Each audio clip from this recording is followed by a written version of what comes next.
Dear friends, good evening to all of you. Yes, art and culture for UPSC Prelims examination. In this video, I will tell you what all things you have to study in art and culture, what are the genuine references you have to cover, how to break down the syllabus of art and culture, how to prepare art and culture in the shortest span of time, and what are the expected areas or questions from art and culture. Okay, so here let me start with the few concerns of aspirants regarding art and culture. Alien questions from art and culture. Whatever you study, most often you get alien questions from art and culture in prelims examination. Many think it is lesser yielding area, so that I will prepare art and culture for 1 day or 2 day. How to tackle with the vast syllabus of art and culture. Yes, how to eliminate the tricky choices of art and culture questions. Yes, many confusing areas are there, many confusing choices and questions are there, and it's very tough to follow. So because of these concerns, many aspirants used to skip art and culture from their prelims preparation. Is that a good idea? Not at all, because art and culture, every year you can expect, last 4 or 5 years trend is like this, 5 to 6 questions or 6 to 8 questions you can expect from art and culture alone. So if 87 is the cutoff, 92 is the cutoff, even 100 is the cutoff, if you answered at least 5 questions from art and culture correctly, your score is 10. That makes a big impact in the overall or your total score. Am I right? So art and culture, don't skip. But the thing is, you should have the smartest strategy of preparing art and culture. If these are the concerns, you just look into the previous year's questions, last year's question. There is a question from Jain literature. So Indian languages and literature, that is one of the core area of art and culture syllabus. There is a question from Ashoka's major rock edicts. So this architecture and art forms, visual arts, performing arts, Indian schools of sculpture, or this architecture, another core area of art and culture syllabus. There is a question from Sangam literature. There is a question from this current affairs related to art and culture. So what I say, art, architecture, literature, these are the broader topics or broader areas of art and culture you're supposed to cover for prelims and mains. So cover there both prelims and cover there both the static and current affair areas for art and culture, and you done with the syllabus part of art and culture. That means architecture, art forms, literature. I will tell you in this video how to prepare architecture, how to prepare art forms, how to prepare literature part of this art and culture. If you prepare them very well, and if you cover their current affairs part also, definitely if 8 questions are there, at least 5 questions can be answered from art and culture. That in the overall results, that makes a good impact. Okay, so that is a game changer. You have to prepare it according to, yes, you should have a smart strategy of preparing art and culture. Now first important thing is what to cover in art and culture. This is very crucial part. What to cover, or what all things you have to study for covering art and culture. Yes, I would say this one. This 12th standard NCERT textbook, Introduction to Indian Art. This is very nice here because many diagrams are given, many maps are given. It is very easy to follow art and culture from this 12th standard NCERT textbook, which is for, yes, Introduction to Indian Art. So this is a good solution to cover. If you are a beginner, if you don't have any idea about art and culture, I would say you start with this particular textbook, that is 12th standard NCERT and Introduction to Indian Art. Then similar way, you can go for this 11th standard NCERT Ancient India by R.S. Sharma. Then this 12th standard Medieval India by Satish Chandra. Okay, so this Medieval India and this Ancient India, of course I would say this is a good solution. This is a good old edition. This is a good solution to cover art and culture, because art and culture, its origin, traced back to this ancient and medieval. If you have good grip over this ancient Indian history and medieval Indian history, of course, a good number of questions can be answered from that. Art and culture questions can be answered from that. So these 3 NCERT textbooks, I would say it's a must read for your history and for your art and culture part. Okay, so again you see CCRT website is a good solution to cover this art and culture. Then these themes in Indian history. themes in Indian history, that is part 1 and 2, it's a good solution to cover art and culture. This is a new edition, NCERT 12th standard themes in Indian history, part 1 and 2, it's a good solution to cover art and culture. Tamil Nadu edition, that is 11th and 12th standards, good edition, good solution to cover art and culture. And here Gallant IAS provide exclusive material for prelims, you know, exclusive material for art and culture. Okay, so these are some important solutions I would suggest you, or references I would suggest you to cover art and culture for prelims part. What all things you have to cover in art and culture? Yeah, especially thinking about these Indian schools of sculpture. Indian architecture. I start with the Indian architecture. When I say Indian architecture, I would say, yes, you have to cover. Architecture means you have to cover. Yeah, you start with this rocket architecture. Okay, rocket architecture. There is ancient India's, or maybe prehistoric India's rocket architecture. Maybe you know, it's a rocket art and architecture. That is the first thing you cover. Yes, there is architecture part of Indus Valley civilization. It's town planning, or it's urban architecture. So architecture part of Indus Valley civilization. Architecture part of this Mauryan age, Mauryan art architecture, that is very important. Okay, the pillar architecture, stupa architecture, cave architecture. So Mauryan architecture, that is important. Then I would say that the architecture of this Guptas, Gupta architecture. Again, you can say there is temple architecture. There is temple architecture. Temple architecture further divided into, there is Nagara style, there is Varsara style, there is Dravida style of temple architecture. This is North Indian style, this is Deccani style, this is South Indian style, temple architecture. And of course, there is a South Indian, you know, that the Chola architecture, or this Vijayanagar architecture. Okay, temple architecture, Chola, Vijayanagar temple architecture, or Hoysala architecture. Okay, temple architecture. Again, you can go for temple architecture of Rajaputs. Okay, the temple architecture of these Rashtrakudas. Temple architecture of these provincial dynasties. Then the architecture of this medieval India, medieval Indian architecture. Medieval Indian architecture, you can go for that architecture of Delhi Sultanate. Delhi Sultanate, architecture of Bahmani Sultanate or Bahmani Kingdom, the architecture of the Mughals, the architecture of the Marathas, modern architecture. Okay, so coming to architecture, these are the basic. Temple architecture is there, secular architecture is there, okay, royal architecture, you know. So you go for the architecture part from ancient, medieval to modern times, cover all these aspects, okay. When you cover this architecture, certain things must be in the mind. Of course, there are salient features. There are salient features, there are patrons, there are geographical locations, the schools they belong to,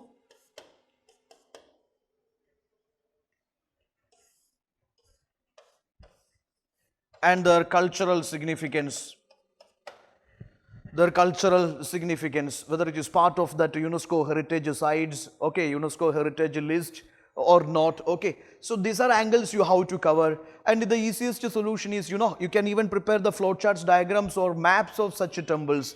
Okay, the temple architectures of this ancient, medieval, modern times, temple architectures of that particular, or till that 8th century AD, temple architectures from 8th century to 12th century AD, or 12th century to 16th century AD, okay, and the patrons of temple architecture, locations of temple architecture, whether it is part of UNESCO heritage list or not, okay, all such flowcharts or mind maps or such maps you can prepare. Okay, so these are angles you have to cover from art and architecture part. Then there is next is, you know, this is Indian sculpture. Different schools of sculptures are there.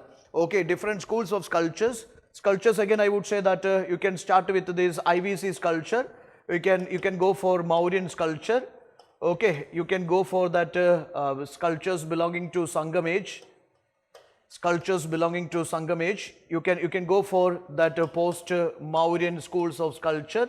there is Gandhara, there is Madura, there is Amaravati School of Sculpture. Okay, Gupta School of Sculpture, then Chola School of Sculpture. Okay, Imperial Chola School of Sculpture, Rashtrakuda. Okay, sculptures belonging to Rashtrakuda, sculptures belonging to Palas, sculptures belonging to Vijayanagar era, sculptures belonging to this Delhi Sultanate. Okay, or sculptures developments in Delhi Sultanate. Similar way, go for this Mughals. Okay, go for this modern era. That is also next important part of this art and architecture. Yeah, then there is Indian schools of painting. There is another part which is Indian schools of painting. When you say Indian schools of painting, start with this what is called yeah, that is mural paintings. Mural paintings, you know, that is rocket paintings. You can start with that rocket cave paintings, prehistoric rocket cave paintings. Then there is, yeah, Ajanta, Ellora, Bagh, Badami. Okay, Sitnavasal, there are lots of cave paintings are there. Okay, when you study them, just try to understand their salient features. Just try to understand their salient features. Yes, the style, the techniques, the themes, the school they belong to, and of course their patrons and their chronology. These elements are important for you, don't miss them. So different mural schools of paintings are there, miniature schools of paintings are there. Miniature school of paintings, Pala miniature is there, Mughal miniature is there, Rajput miniature is there, Pahadi school of painting is there. Okay, so just go for these different miniature schools of painting, and of course there is modern schools of painting. Okay, Bengal School of Art, modern schools of painting, go for it. Similar way, there is folk schools of or folk paintings. Okay, paintings belonging to folk schools. Madhubani Manjusha paintings are there. Okay, so different folk schools of paintings. So all these, when you go for different schools of paintings, you should have a comparison analysis. You know, you should go for their salient features, their styles, their techniques, their themes, the schools they're belonging to, their patrons, their chronology, and of course their historical cultural significance. Okay, these are things you have to cover from schools of painting. Similar way, there is performing arts are there. Performing arts are there. You can go for, yeah, there is music traditions are there.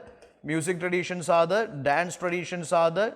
Drama traditions are there. Okay, so this you know, puppetry traditions are there. So different schools of music, classical musics and folk musics and their salient features, then their major patrons and their major experts, you know, you have to cover. Similarly, dances also, classical dances are there, and the dances or schools of dances which are in the news recently, okay, their salient features or maybe their styles or their similarities, dissimilarities. Similar way, different schools of, you know, Indian schools of dramas, you know, and puppetry, all those portions are important from these performing arts. Okay, now, yeah, music, dance and these Indian schools of handicrafts, it's again UPSC is like, you know, one of the other area. Then heritage sites are there. For heritage sites, I would say you can just do that flow charts. You can do the flow charts, you can do that maps, you can do that diagrams to cover these heritage sites of India, and map is a good solution here.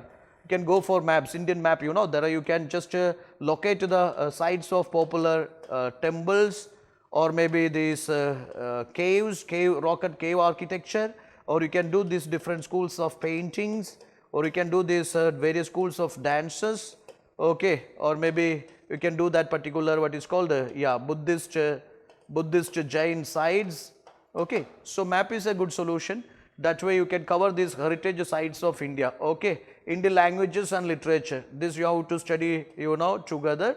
Various schools of, you know, languages and literature. This year also UPSC asked, you know, about the tribal languages. So try to understand the very popular tribal languages or the, you know, like languages which are in the endangered list, or you can see that very rarely used languages, or the languages which carry that traditional values. Okay, so the languages and this literature. Literature means you can start with the Vedic literature. UPSC asks on various like features of the Vedic literature. Okay, Samhitas are there, Brahmanas are there, Aranyakas are there, philosophies are there.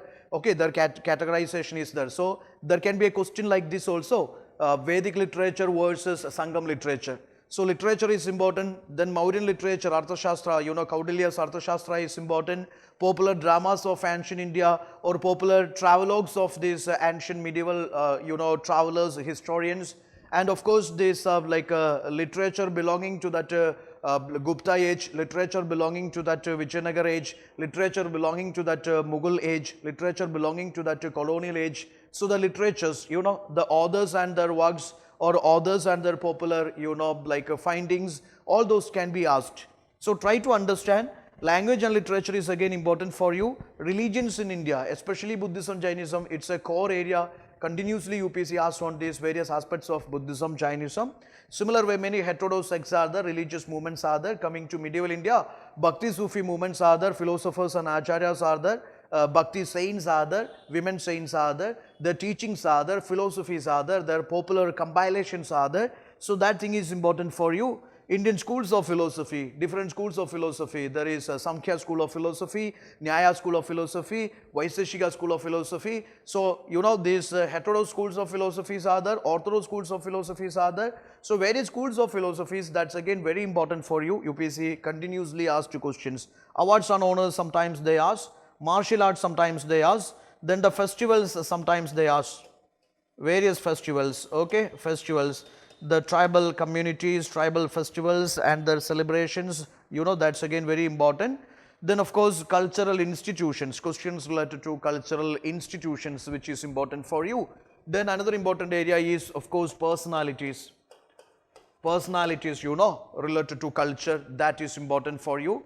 Then what all current affairs related to culture part, that's again UPSC asks good number of questions from that area too.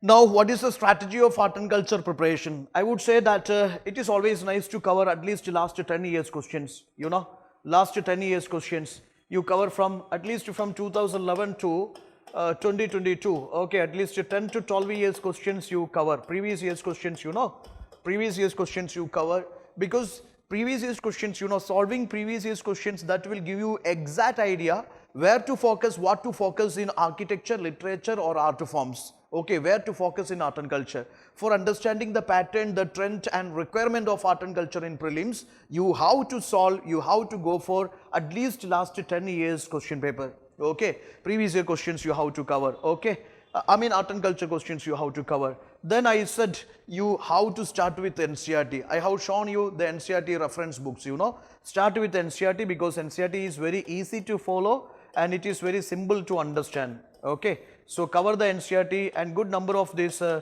maps and diagrams are given, which will also make your art and culture preparation very easy.